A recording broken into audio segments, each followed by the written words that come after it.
Thank you, Mr. Speaker. I want to just say that Republicans have endured a rather lopsided relationship with Donald Trump this year. Dare I say abusive. So I hope you will consider this a Republican intervention. And for the record, these are not attacks, they are just facts.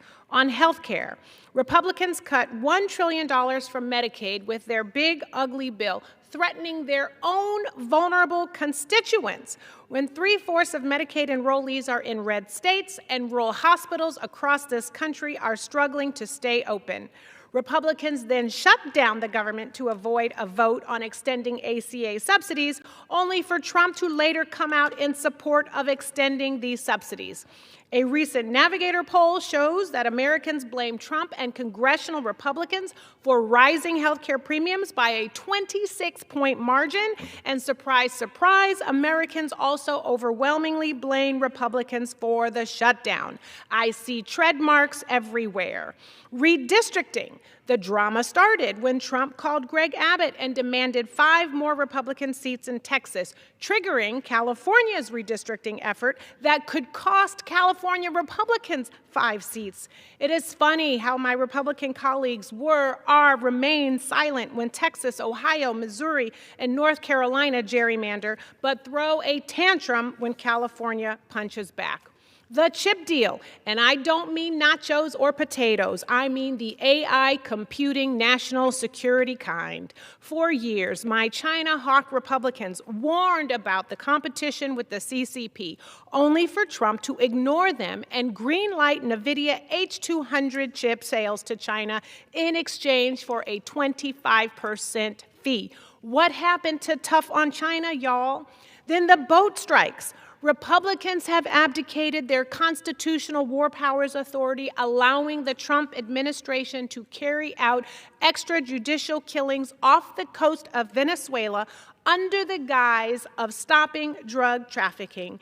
And meanwhile, Trump just pardoned the president of Honduras, who was convicted of helping to move 400 tons of cocaine into the United States. So you need to square the circle for me, y'all. Please do it.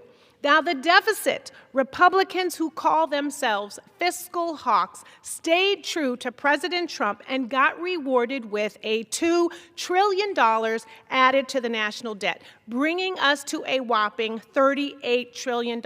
So how many zeros is in that number?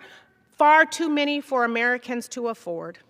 Then there was the mighty whiplash of the Epstein files.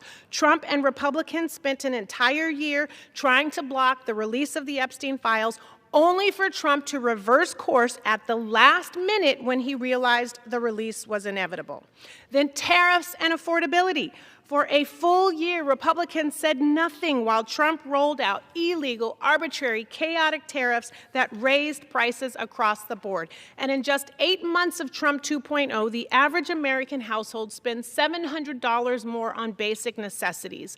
This season's most popular holiday gifts are up 26% since last year. And during the affordability crisis, Trump banned the word affordability from Republicans' vocabulary. But affordability is still in the dictionary, and it is still on people's minds. The economy is an A+++ hot mess.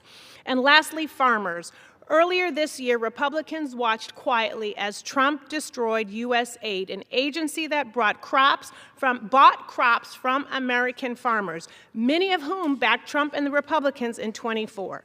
And when beef costs reached record highs in October, they watched again as Trump proposed buying beef from Argentina rather than American farmers. Last month, Republicans forced a vote denouncing the horrors of socialism. This week, they're applauding Trump for using it to bail out the farmers that his administration failed.